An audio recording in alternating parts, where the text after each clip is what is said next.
Muchas gracias, profe, por la presentación y por dejarme formar parte también del grupo docente para poder formar nuestros residentes y futuros colegas. Siguiendo con el curso conjunto de la Universidad Católica y la Universidad Nacional, vamos a ver el módulo de radiología osteomioarticular. Bueno, ya el profe me presentó, trabajo en el Sanatorio Allende y estoy a cargo del área de músculo esquelético. Y a modo de introducción, tenemos que saber que la anatomía del sistema musculoesquelético es muy complejo y por ende la evaluación de la patología del mismo requiere un conocimiento muy importante de las estructuras anatómicas normales. No en vano tuvimos ese primer año de anatomía normal cuando lo vimos y pensamos que estábamos haciendo en la carrera de medicina, estudiando todo esto de anatomía, y después lo volvimos a afianzar en los años siguientes con todo lo que era la clínica y la sintomatología de los pacientes, porque nosotros desde el punto de vista imagenológico tenemos que hacer un aporte de lo que estamos viendo, de la patología que estamos interpretando y de cuáles son las estructuras que se encuentran adyacentes y que pueden estar comprometidas también. Entonces, lo que vamos a hacer en la clase va a ser un repaso anatómico de las principales estructuras óseas, músculo-tendinosas y ligamentarias, empleando las diferentes técnicas de imágenes, que son la radiología convencional, la eco, la tomo y la resonancia magnética. Y también vamos a ver muy poquito de patología prevalente para que puedan entender lo que estamos hablando. Básicamente el aparato locomotor está compuesto por músculos, tendones, ligamentos, huesos y cartílagos, donde nosotros el objetivo primordial es evaluar la alineación, que no se pierda esa alineación, y ver cómo se encuentran los espacios articulares. ¿Y cómo lo vamos a hacer a eso? Vamos a tener en cuenta diferentes métodos con los cuales disponemos para evaluar cada una de las estructuras. Cuando nuestra evaluación se va a centrar en lo que son las partes blandas, vamos a utilizar la ecografía, que va a ser principalmente para músculos, tendones y colecciones, y también la resonancia magnética. Cuando vamos a evaluar el hueso, vamos a utilizar la RX, tomografía axial computada, que prácticamente hoy ya no nos quedan muchos tomógrafos de primera y segunda generación, los que eran lineales y que tenían movimientos separados, sino que hoy todos disponemos de tomografía computada multicorte que nos permiten hacer reconstrucciones isométricas y con menor irradiación del paciente. Y cuando vamos a hacer el estudio de las articulaciones, el gol estándar va a ser la resonancia magnética. Pero también tenemos que tener una mnemotecnia para ver cómo vamos a encarar nuestro examen cuando estemos enfrente de un estudio de la radiología musculoesquelética. Y vamos a usar las siglas ABC, que la A va a ser de alineación, la B va a ser de hueso, la C va a ser de cartílago y la S va a ser de soft tissue o de partes blandas, para que nos orientemos y hagamos todo el examen como corresponde. Esos son los métodos de entrada de estudio, y también tenemos métodos de mayor complejidad que van a ser la artrografía, que la podemos combinar con la TAC y vamos a hacer un artro-TAC, o la podemos combinar con la resonancia y vamos a hacer una artro-resonancia. Podemos emplear la medicina nuclear, densitometría ósea, una arteriografía o radiología intervencionista, donde vamos a tener que saber cuáles son los procedimientos que podemos hacer, cuáles son las indicaciones de esos procedimientos, qué podemos encontrar en esos procedimientos y cuáles pueden ser las posibles complicaciones que podemos tener cuando hacemos estos procedimientos. Entonces, comenzando con el primer método con el que nos vamos a encontrar cuando empezamos nuestra residencia y con el que más vamos a ver a lo largo de toda nuestra carrera, va a ser la radiología convencional. Y si ustedes se recuerdan algunos conceptos que teníamos cuando estudiábamos anatomía, es que cuando teníamos estructuras que eran impares, nosotros teníamos que dar dos características en el espacio para poder ubicarla, y cuando teníamos estructuras que eran pares, teníamos que dar tres características. Entonces eso nos va a traer a nosotros de que cuando tengamos una estructura que sea impar, como en este caso que estamos viendo la columna cervical, vamos a tener que tener sí o sí dos incidencias ortogonales para poder evaluar y no tener ningún tipo... Perdón, no sé si alguien quería opinar algo o estaba entrando alguien más.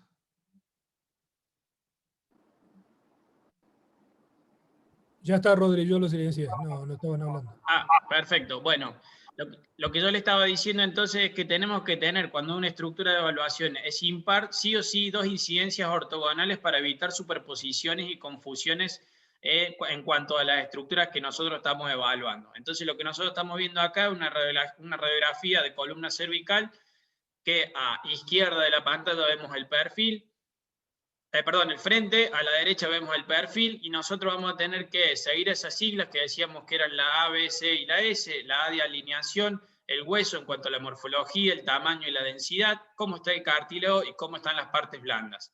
Entonces vamos a encarar nuestro primer examen con esas siglas que estábamos haciendo énfasis.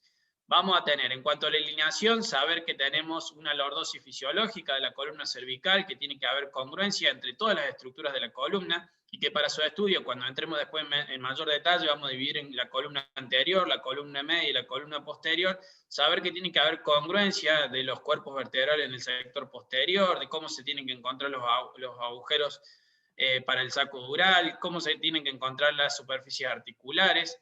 También podemos tener proyecciones especiales cuando ya empezamos a hacer estudios más detallados, como esta proyección que es para ver la apófisis odontoide y la relación con las masas laterales del atlas cuando tenemos un politraumatismo. Entonces, saber que la evaluación de la alineación es muy importante.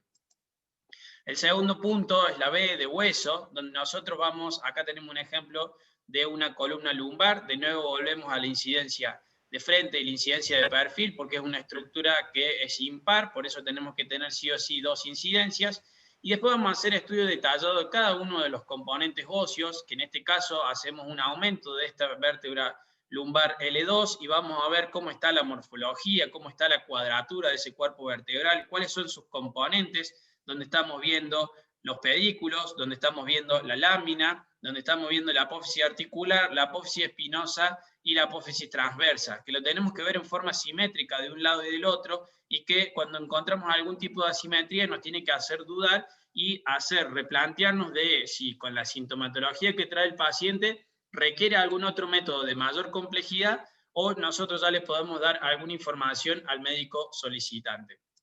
El tercer punto que nombrábamos es el cartílago. El cartílago con radiología es bastante difícil de ver directamente, pero sí podemos tener hallazgos que en forma indirecta nos digan cómo se encuentra ese cartílago articular. Y acá tenemos de nuevo un ejemplo de la columna cervical. Estamos viendo entre la articulación entre C2 y C3, que acá lo vemos con mayor aumento, las superficies articulares del platillo inferior de C2 y el platillo superior de C3 se encuentran de morfología normal, son congruentes, el espacio articular se encuentra conservado, entonces nosotros podemos suponer que ese cartílago articular se encuentra normal. Pero vamos al mismo paciente y vamos unos cuerpos vertebrales más abajo, y acá a mayor aumento vemos que empieza a tener osteofitos hacia posterior y hacia anterior, irregularidad en la superficie articular, vemos que hay una mayor esclerosis que los otros cuerpos vertebrales, con disminución del espacio articular. Entonces podemos suponer que este cartílago articular está enfermo, y podemos orientar al médico solicitante a con qué método seguir evaluando. Y el último punto de esos 4 siglas de la mnemotecnia que nosotros utilizamos va a ser la S de las partes blandas, que son muy importantes porque nosotros en un estudio que estemos haciendo radiológico podemos sugerir al médico que nos solicite el estudio alguna posible patología de las partes blandas y que orientarlo hacia qué método tenemos que seguir haciendo, porque recuerden que había un espacio que se llamaba el espacio retrofaringio, o delante de la columna cervical, que tiene una medida estándar que tenemos que saber que no puede superar los 20 milímetros, porque cuando supera quiere decir que algún problema estamos teniendo en esa zona y podemos tener absceso retrofaringio o algún tipo de colecciones. Entonces nosotros deberíamos saber los valores normales de estos espacios para poder afrontar la posible patología que se puede estar presente. Acá vemos la presentación de una estructura que va a ser par. Entonces, cuando ya tenemos una estructura que es par, vamos a sumar una incidencia más y vamos a tener una mano derecha de frente, una mano oblicua y una de perfil, para poder ubicarnos nosotros y saber de qué mano estamos hablando.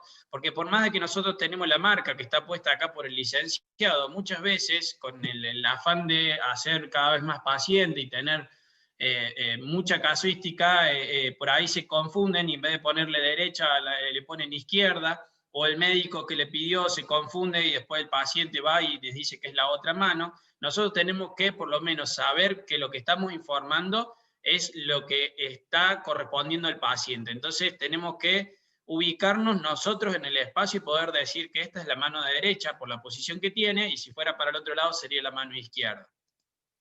Puede haber proyecciones especiales, como dijimos en la columna lumbar, al ser una estructura que es impar, va a tener el frente y el perfil, pero podemos tener esta que sería el perfil, puede tener incidencias en máxima flexión o máxima extensión para ver cómo se comportan los espacios articulares, que en este caso se encuentra disminuido el espacio articular entre L5 y S1. Vemos cómo se comporta con las maniobras dinámicas para ver si ese espacio tiene algún tipo de apertura o si se mantiene, para ver cómo vamos a tratar al paciente. Y otras características muy importantes son reconocer los pacientes que son pediátricos y las características especiales que tienen los pacientes pediátricos, donde vamos a tener la similitud con el paciente adulto es que lo vamos a dividir en diáfisis, metáfisis y epífisis, pero en el paciente pediátrico va a entrar esta estructura que es el cartílago de crecimiento, que la tenemos en el extremo distal del fémur, en el extremo proximal de la tibia y en el extremo proximal del peroné. Entonces, no vamos a quedarnos solamente con esas tres características o ubicación de la lesión en el hueso, sino que vamos a agregar también la cortical, a ver si está respetada o no, el canal medular, el periósteo, el cartílago de crecimiento y las estructuras de las epífisis y el espacio articular. Yo, profe, no estoy viendo el chat, estoy viendo que ahí están poniendo varias cosas, no sé si alguno quiere frenarme, tienen la posibilidad de, con esto de ser la metodología así, pueden, no sé si quieren preguntar a alguno algo o siguen escribiendo de la asistencia nomás. Sí, es la asistencia, Rodri. Por ahora no hay preguntas. Ah, perfecto. No, pues yo lo veía que me aparecía todo el tiempo, entonces sigo nomás. Perdón, Doc, ya terminamos. No, no hay problema. Yo es porque si alguno de los doctores quiere hacer alguna pregunta, no hay problema que la haga mientras estamos haciendo la clase, así no nos perdemos y llegamos al final y después tenemos que volver. No me molesta para nada eso. Lo que sí vamos a tener que tener en cuenta ahora, que esos recuerdos anatómicos que nosotros teníamos, lo vamos a tener que poner en práctica y tener en nuestra cabeza para poder identificar cada una de las radiografías que nosotros vamos a ir viendo, que son el primer método con el que nos vamos a enfrentar. Entonces acá estamos enfrente de una radiografía de muñeca y de mano, donde vamos a tener que reconocer las diferentes estructuras, que es el radio distal, el cúbito distal, los 8 huesitos que conforman el carpo y cómo está formada la primera fila y la segunda fila del carpo, los metacarpianos, la falange proximal y distal y después las 3 falanges del segundo al quinto dedo, reconocer cada una de esas estructuras. Si en algún momento alguno está dedicado y le gusta la parte de radiología osteoarticular, saber qué tipo de articulaciones tenemos, porque vamos a saber qué tipo de movimientos pueden llegar a hacer y cómo va a estar recubierta esa articulación, es muy importante que nosotros lo tengamos en nuestra cabeza. Lo mismo vamos a hacer con una radiografía de codo, de frente y de perfil, reconocer diferentes estructuras como la paleta humeral, pero no solamente quedamos con eso, de que este es el extremo distal del húmero, sino reconocer espacios como la fosa olecraniana, que es donde va a entrar el olecranum cuando el paciente haga la máxima extensión, reconocer la apófisis coronoide, reconocer la cabeza del radio, la tuberosidad bicipital, en la incidencia de frente también de nueva estructura, la cabeza del radio, la tuberosidad bicipital, la apófisis coronoides, diferentes estructuras también donde se van a insertar tendones muy importantes, como va a ser el epicóndilo o la epitróclea. Entonces, muchos reparos anatómicos que nosotros tenemos que poder identificar. Lo mismo nos va a pasar con una incidencia de hombro, una incidencia de frente de hombro, reconocer la clavícula, la escápula con la apófisis coracoides y la glena propiamente dicha, la cabeza del húmero, la espina del omóplato y el acromion. En una incidencia de rodilla de frente, poder reconocer los diferentes cóndilos, el cóndilo interno y el cóndilo externo. La línea de puntos denota ahí donde se encontraba el cartílago de crecimiento. El 1 marca la rótula, acá el 2 de nuevo la línea de punto marca donde se encontraba el cartílago de crecimiento, porque es un paciente que tiene entre 18 y 20 años y todavía queda un vestigio del cartílago de crecimiento. Reconocer en el perfil las estructuras de nuevo la rótula, acá hay superposición de los cóndilos, entonces nosotros debemos saber que, por ejemplo, esta línea de puntos que se encuentra ahí es la fosa intercondilia y hay líneas anatómicas que nosotros, por referencia, sabemos que es la inclinación que va a tener el ligamento cruzado, entonces nosotros si vemos que esta línea se pierde o se angula un poco más, con incidencia radiológica podemos orientar al traumatólogo clínico en cuanto a una lesión o no del ligamento cruzado anterior.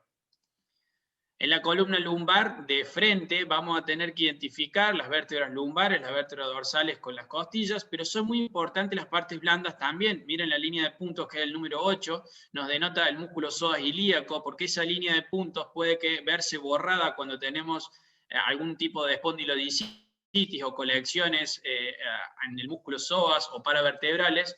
Entonces tenemos que reconocer todo este tipo de estructuras porque nosotros somos los que estamos dando la información del paciente en cuanto al estudio radiológico. En la incidencia de perfil ya la estuvimos viendo bastante, reconocer también las estructuras, en el punto número 9, que son las crestas ilíacas, saber si tenemos la posibilidad, cuál es la que estamos viendo anterior y posterior, o sea, si la incidencia la estamos sacando del lado derecho o del lado izquierdo del paciente. Hay incidencias especiales para los pacientes pediátricos, que en lo que vemos es para el estado madurativo del cartílago en el hueso ilíaco y una escala que nos sirve para saber cómo se encuentra la maduración del hueso, pero también hay incidencias especiales para los pacientes que pueden llegar a tener algún trastorno entre la articulación coxofemoral, se llama la protección axial de cadera o en pata de rana, de la posición en la que la ponemos, para ver cómo se encuentra la relación entre el extremo proximal del fémur, que sería la cabeza, el cuello, y el acetábulo que lo está recibiendo.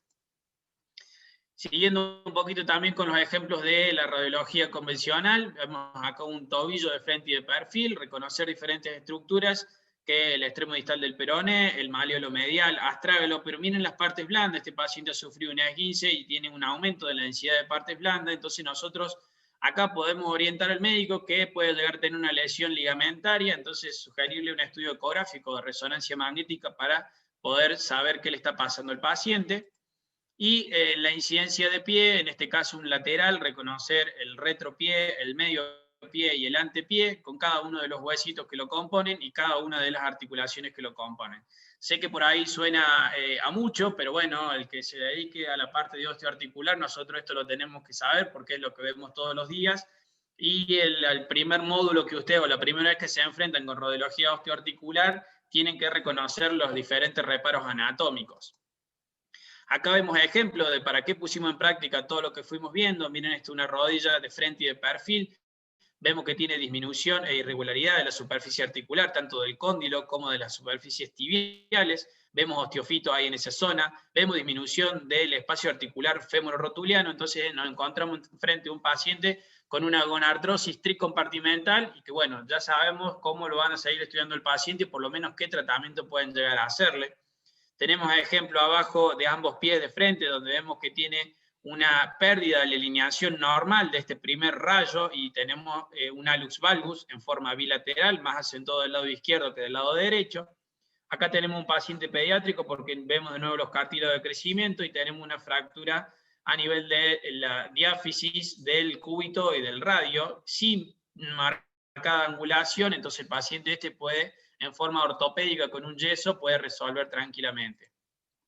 Otros ejemplos con una fractura espiroidea del húmero, donde tiene puesto uno de los inmovilizadores nuevos que se llaman brace, no son los yesos convencionales, sino que son impresiones 3D, perdón, que hoy se pueden mojar, se pueden meter al agua, al río, al mar, a lo que uno quiera, y bueno, se pueden ir ajustando con estos botoncitos, estos tornillitos que tienen para ir aflojando o ajustando un poco más. Este es otro ejemplo, un paciente con una fractura espiroidea, miren el desplazamiento que tiene, y esa espícula por acá, si ustedes recuerdan, en el canal de torsión del húmero pasaba el nervio radial, entonces podemos tener compromiso de ese nervio radial, entonces es muy importante que en el examen físico del traumatólogo se evalúe esa estructura. Acá estamos viendo un paciente con una fractura de la diáfisis del fémur, con un clavo endomedular, y acá estamos viendo el perfil del mismo paciente. Otros ejemplos de fracturas del cúbito en la diáfisis, en el sector proximal, y acá mayor aumento en una radiografía de codo, vemos cómo se encuentra el olecranon con su fractura y un material hay una osteodesis, porque esto es transitorio, se va a sacar después, a diferencia de esto que es una osteosíntesis. Bueno, y con todo ese repaso que fuimos haciendo, nosotros entonces nos vamos a centrar en la semiología radiológica ósea, y va a haber 3 tipos elementales de lesiones óseas que pueden estar o no asociadas. ¿Y qué van a hacer ese tipo de lesiones en cuanto a la alteración de la densidad, en cuanto a la alteración de la estructura o en cuanto a la alteración de la forma?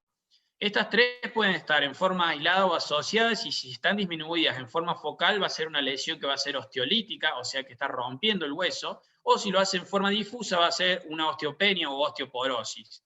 En cambio, si hay aumento de cualquiera de estas 3, de forma focal va a ser una lesión osteoblástica o osteocondensante, o sea que va a estar formando hueso, y si lo hace en forma difusa va a ser una patología bastante rara, yo no la he visto nunca, la he leído solamente en los libros, que es la osteopetrosis. Pero ¿a qué vamos con todo esto nosotros? Que nosotros tenemos que saber cada uno de esos puntos que dijimos del ABCS para poder evaluar muy bien cuando estamos viendo una radiografía. Y tenemos que tener en nuestra cabeza que no es algo banal informar una radiografía. Es algo muy importante, es algo que nos aporta mucho valor y es la entrada de estudio para la parte traumatológica o osteoarticular. Siguiendo con la semiología radiológica, podemos llegar a tener fracturas. No voy a entrar mucho en detalle de esto porque no es la idea de que ustedes vean patología, pero tienen que saber que hay fracturas que son traumáticas por estrés o patológicas. Estas son diferentes morfologías de las fracturas. Pueden ser abiertas y cerradas, en tallo verde cuando son pacientes pediátricos y son incompletas, con minutas o por impactación. Y estos son ejemplos de fractura que sean lineal, oblicua, espiroidea, con un fragmento o con 3 fragmentos, que bueno, esto es lo que vemos habitualmente nosotros.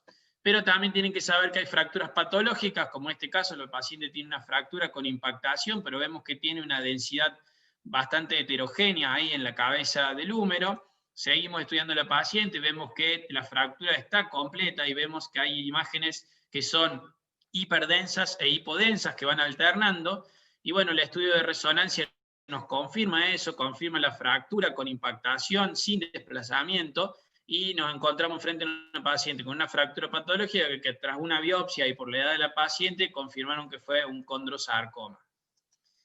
Entonces, esto me da pie a mí a que yo introduzca algo que me gusta mucho, pero que bueno, que son la patología tumoral. Saber que en la patología tumoral tenemos lesiones que son benignas y malignas. Las benignas van a tener un lento crecimiento, son poco invasivas y presentan bordes escleróticos por lo general, con márgenes bien definidos, y las malignas van a ser lesiones que invaden e infiltran la médula ósea, pueden comprometer las partes blandas, destruyen la cortical y provocan reacciones periósticas.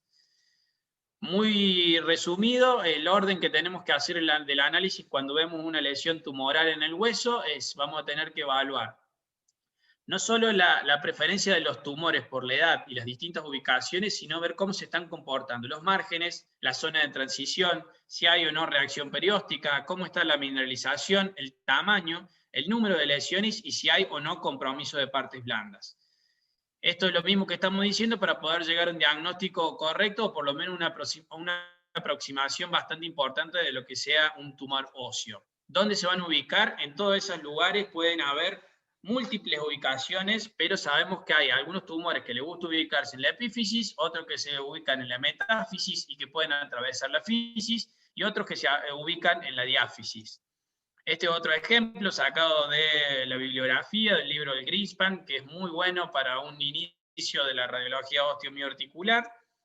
Y esto sí es algo que se tienen que llevar por lo menos de la clase de hoy, saber que nosotros para los bordes de este tipo de lesiones utilizamos una clasificación.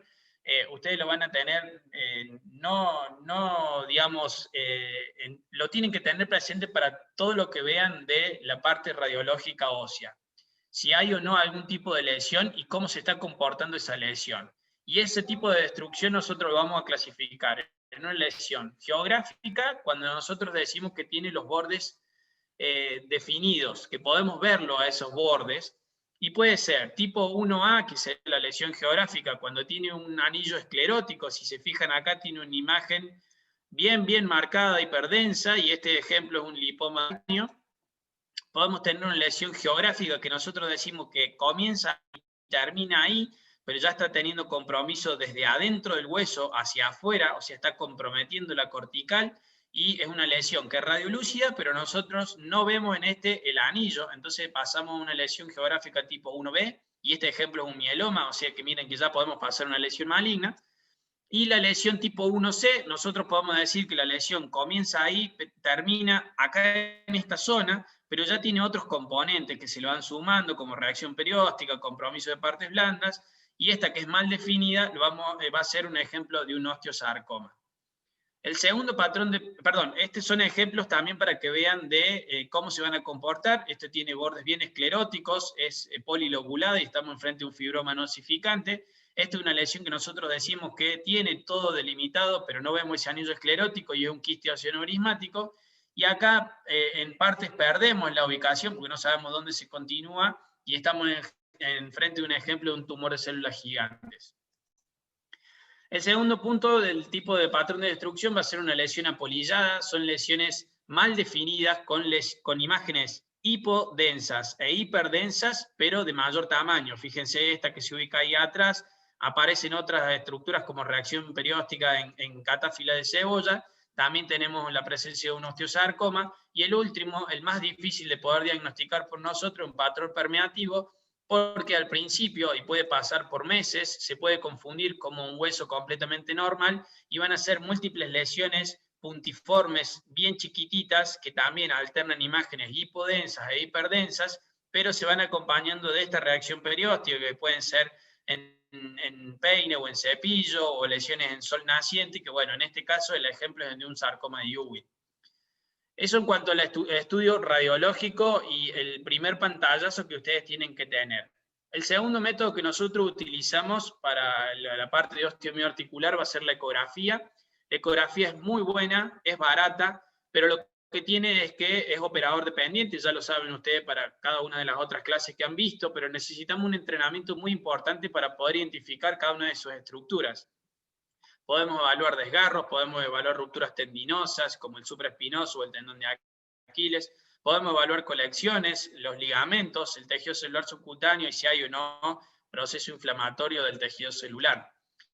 Acá estamos un ejemplo de ecografía en un corte longitudinal de los músculos isquiotibiales. Vemos cómo se ve el tejido celular subcutáneo, una imagen lineal hiperecogénica, bien hiperecogénica, que nos habla de la aponeurosis, y después debajo alternan áreas hipo e hiperecogénicas, que son las diferentes fibras musculares que están conformando los músculos isquiotibiales, que en este caso es el bíceps femoral.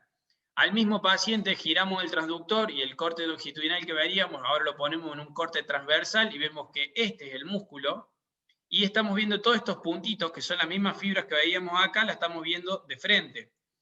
Y a su vez tenemos que saber que esos músculos van a tener una inserción ósea y van a terminar en otra inserción ósea, que puede ser por un tendón simple, un tendón conjunto o algún tipo de otro repliegue. En este caso vamos a ver acá la zona del isquion, del hueso, y el tendón está completamente ausente. Entonces el paciente tenía un desgarro que es miotendinoso porque tiene un arrancamiento del tendón propiamente dicho.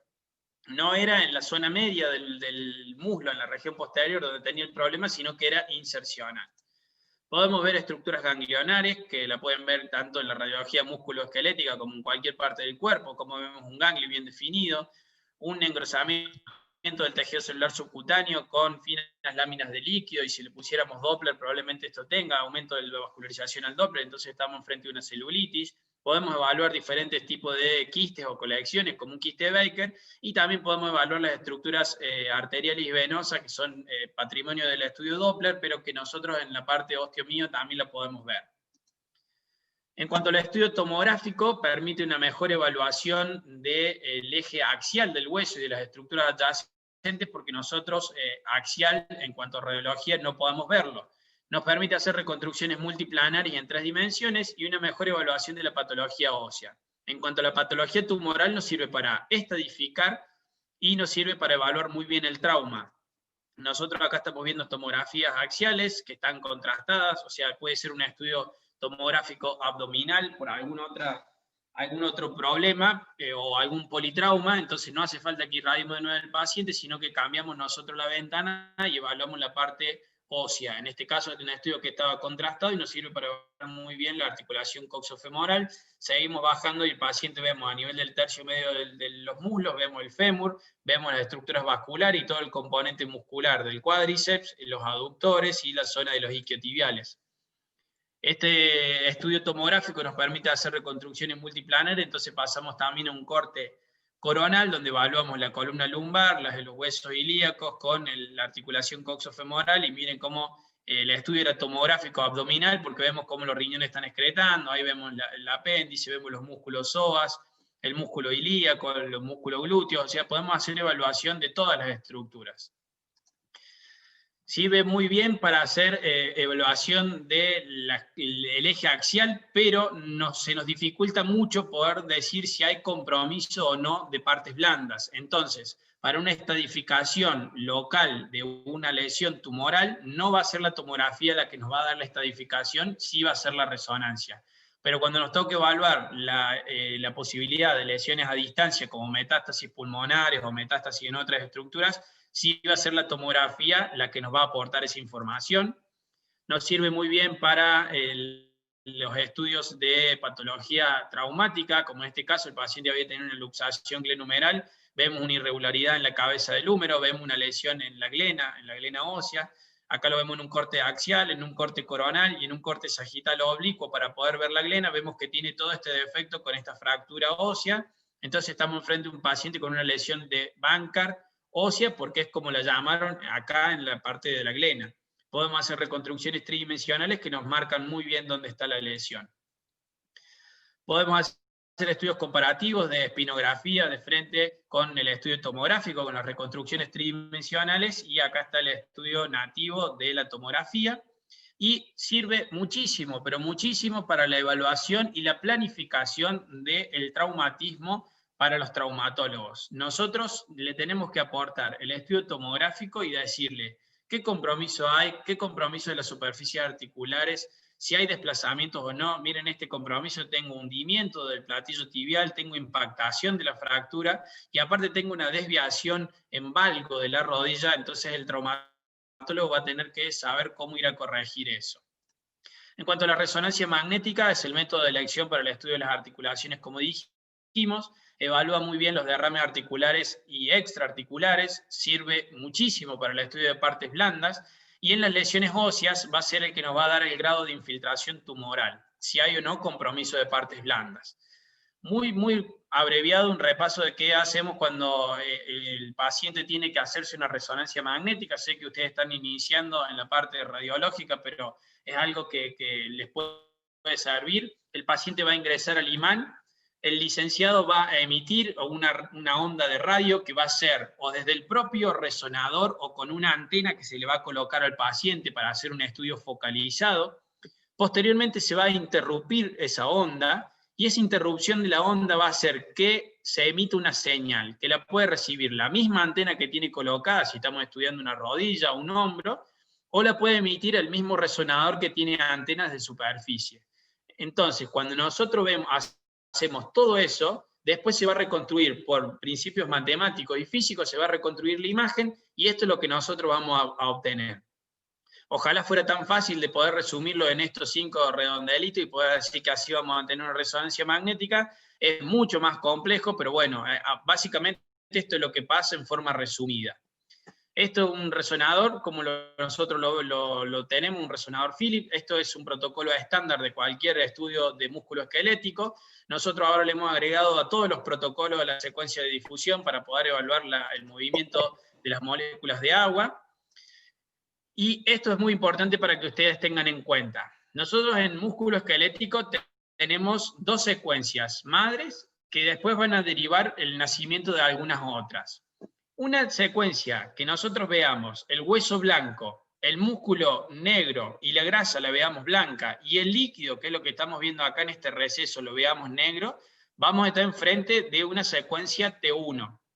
Una secuencia T1, así en forma resumida, tiene un tiempo de repetición menor a 1000 y un tiempo de eco menor a 100. La segunda secuencia que vamos a utilizar va a ser una secuencia que es muy similar a la que estábamos viendo, lo único que cambia es que el líquido se lo ve blanco. Miren la diferencia que tenemos de un lado al otro. Entonces vamos a estar enfrente de una secuencia T2 y el tiempo de repetición va a ser mayor a 1000 y el tiempo de eco va a ser mayor a 100. Es muy importante porque después ustedes van a tener que poder decirle al licenciado, haceme tal o cual secuencia, y van a tener que interpretar todo eso. Entonces, estudiando los licenciados y los médicos fueron evaluando cada una de estas secuencias y pudieron ver que modificando algunos valores, algunos factores, generaron una secuencia que nace de este T2, respeta el tiempo del, pero lo que se le hizo fue hacer un pulso de inversión para que llegue más rápido al objetivo nuestro, y suprimiendo la grasa. Entonces todo lo que tenía grasa, como era el hueso que se veía blanco, ahora pasa a ser negro, la grasa del tejido celular subcutáneo que era blanca pasa a ser negra, y el músculo que tiene muy poco componente graso, que acá lo veíamos un negro bastante oscuro, pasa a ser un gris, pero se mantiene el líquido. Entonces nosotros decimos que esta secuencia, que ahora la vamos a llamar STIR por las siglas que es Short Time Inversion Recovery, el pulso que le damos de una inversión recuperación y le acortamos los tiempos, pero nace de un T2. Entonces, el líquido sigue siendo blanco, pero ahora podemos identificar mucho más fácil todo el edema óseo. Y nosotros, el músculo esquelético, vamos a utilizar prácticamente todas las secuencias en STIR, o depende del resonador que tengan, si sea densidad protónica con supresión grasa, pero nos vamos a centrar en estas secuencias y le vamos a aportar un poco más de información con las otras dos. Pero miren cómo se identifica muy bien el edema acá, tiene un defecto óseo obviamente, y acá lo podemos ver al líquido, bastante aumentado el líquido, vemos que tiene el edema en esa zona y probablemente sepamos que este paciente ha tenido una luxación glenumeral y ha tenido una impactación de la zona posterior con la zona anterior de la glena, y entonces nosotros lo podemos ver mucho más fácil. Algunos conceptos claves de la parte de resonancia, por ejemplo, la resonancia de hombro, poder evaluar la articulación glenohumeral, la articulación acromioclavicular, ver los tendones que componen el manguito rotador. Sabemos que eran 4 los músculos que componen el manguito rotador. Recuerden esto para después cuando le toque enfrentarse a estos casos, y no es que yo le esté dando ningún tipo de ayuda, sino que sepan estos tendoncitos. Van a ser el supraespinoso arriba, el infraespinoso en la región arriba y en la región posterior, y el tendón del redondo menor bien marcado en la región posterior, y el subescapular ubicado en la región anterior. Este va a tener una inserción única que va a ser en el troquín, y estos 3 van a tener una inserción conjunta que va a ser en el troquíter. Recordar que también podemos hacer estudios de artroresonancia, donde vamos a evaluar muy bien el rodete glenoideo, que es esta estructura triangular que se la ve, como no tiene mucho componente ni de agua ni de grasa, se va a ver negra en todas las secuencias que nosotros hagamos. Esto es también para que ustedes se ubiquen cómo nosotros vamos a evaluar. Siempre hagan estudios que lo hagan en forma dinámica, comparando las diferentes secuencias y los diferentes planos. No arrastren toda la imagen en una sola o toda la secuencia en una sola y vayan viendo, porque si no podemos perder información. Acá en azul estamos viendo el tendón del músculo supraespinoso, acá vemos el vientre del músculo, acá vemos en rojo el subescapular, en marrón oscuro el infraespinoso y en un verde el redondo menor, y en los cortes axiales cómo se ubican pasando por la línea. En el punto número 1 vamos a ver el supraespinoso, en la línea número 2 roja vamos a ver el subescapular y el infra, y en la línea número 3 vamos a ver, de nuevo, seguimos viendo el subescapular y el redondo menor. En cuanto a la evaluación de la resonancia de rodilla, hay un montón de estructuras que nosotros podemos identificar, como el tendón cuadricipital, la rótula, el tendón rotuliano, el fémur. Miren el cartílago, cómo se ve muy bien y se puede identificar muy bien todos los tipos de lesiones que tenga el cartílago, ligamento cruzado anterior, ligamento cruzado posterior. En la incidencia coronal vamos a ver ligamento colateral interno, ligamento colateral externo, menisco interno, menisco externo. Estudios de mayores complejidad para ir terminando también y no aburrirlos tanto, saber que existe y que tenemos nosotros a disposición la cámara gamma, que se utiliza radiación gamma y se hace por medio del tecnesio 99, nos sirve muy bien para evaluar lesiones metastásicas o procesos degenerativos que van a tener hipercaptación del metabolismo, la densitometría ósea, que nos sirve para evaluar el grado de mineralización, que puede ser una osteoporosis grado 1, 2 u osteopenia. Y el intervencionismo, que nosotros sabemos que tenemos artrografía, que con una finalidad diagnóstica le podemos inyectar yodo y vamos a tener una artrografía o una artrotac, y le podemos inyectar gadolinium y vamos a tener una artroresonancia. Vamos a emplearlo para evaluar la cápsula articular, si hay o no lesiones ligamentarias y cómo se encuentra el cartílago articular. Lo que nosotros más hacemos en el sanatorio es hombro y muñeca, y le sigue en menor medida la cadera, pero se pueden hacer de cualquier articulación del cuerpo. Y en cuanto seguimos con el intervencionismo, podemos hacer punciones biopsias de estirpe histológico para ver el grado de malignidad, con fines terapéuticos también infiltraciones o resecciones de tumores benignos y estudios hemodinámicos. Esto es lo que nosotros utilizamos para un procedimiento intervencionista por guía ecográfica, y ahí estamos viendo la tumoración, que tiene aumento de la vascularización al Doppler y la aguja cómo está ingresando, y esto es lo que nosotros utilizamos, cambia básicamente en la aguja únicamente. Acá tenemos una pistola semiautomática con la aguja de corte, y acá tenemos una aguja de tipo Hamshide de punción ósea. Lo vamos a hacer por guía tomográfica, y acá estamos viendo cómo estamos ingresando la lesión por guía tomográfica. Esto siempre consensuado con el médico tratante, traumatólogo en este caso, ortopedista oncológico, para saber cuál va a ser la zona de ingreso, porque después de un proceso maligno, esa zona donde ingresó la aguja tiene que ser resecada. Y por último, lo de intervencionismo también podemos hacer procedimientos de cuando hay fracturas vertebrales de vertebroplastia, podemos hacer mielografías, podemos hacer resecciones de tumores benignos como un osteoma osteoide, o podemos hacer artrografía para ver una articulación glenumeral, haciendo la inyección, en este caso, de un material iodado, que nosotros la mayoría de las veces le agregamos gadolinio y lo pasamos por el resonador. Bueno, eso fue todo. No sé si hay alguna pregunta o duda que tengan. Yo, si quieren, después le paso la clase a los residentes del sanatorio para que se las compartan. Creo que el doctor Marangoni la está grabando y la pueden tener a la clase, así la pueden volver a ver.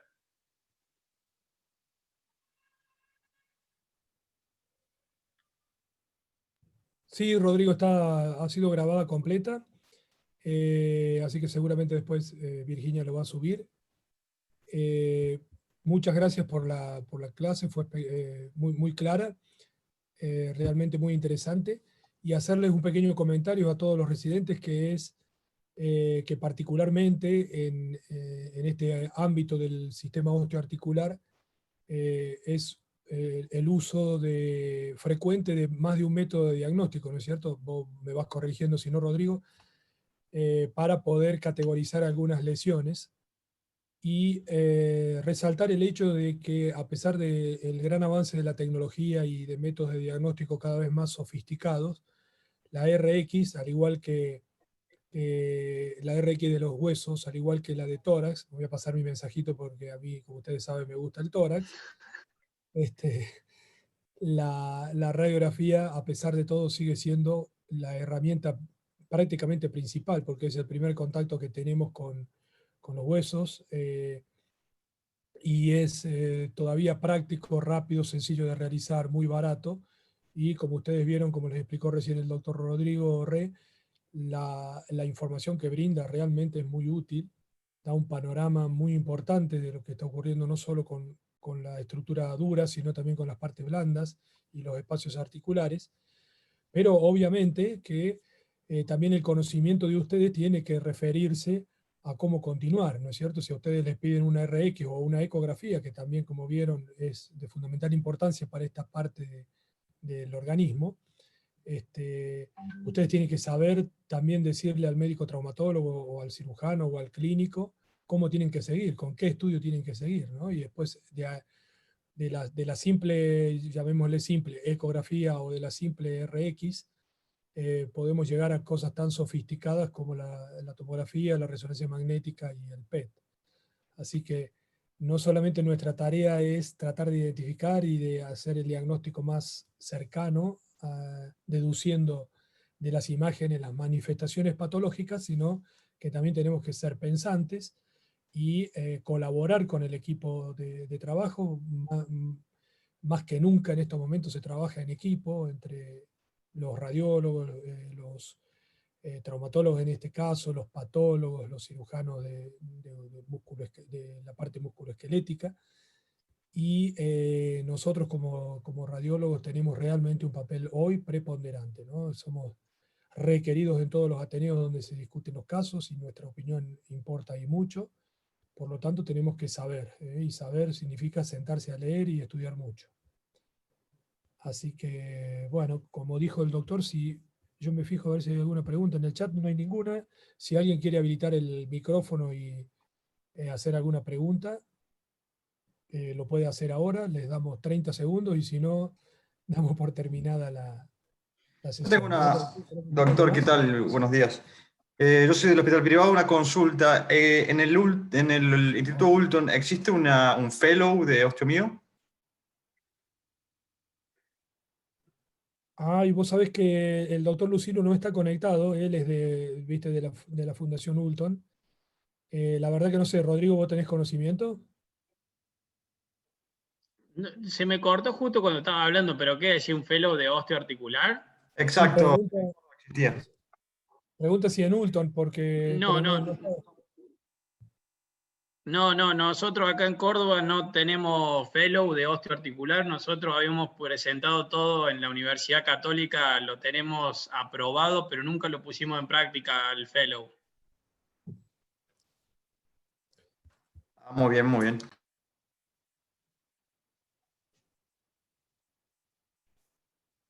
Bueno, si no hay ninguna otra pregunta, muchas gracias, doctor Rodrigo Rey, de nuevo. Excelente presentación. Saludamos a todos y recuerden que el 3 de noviembre viene la parte de física y el examen que va a contener preguntas de esta clase que ha dado el doctor Rey, que acaba de dar el doctor Rey. Buenas tardes para todos. Gracias de nuevo, Rodrigo, y nos vemos. Adiós, nos vemos.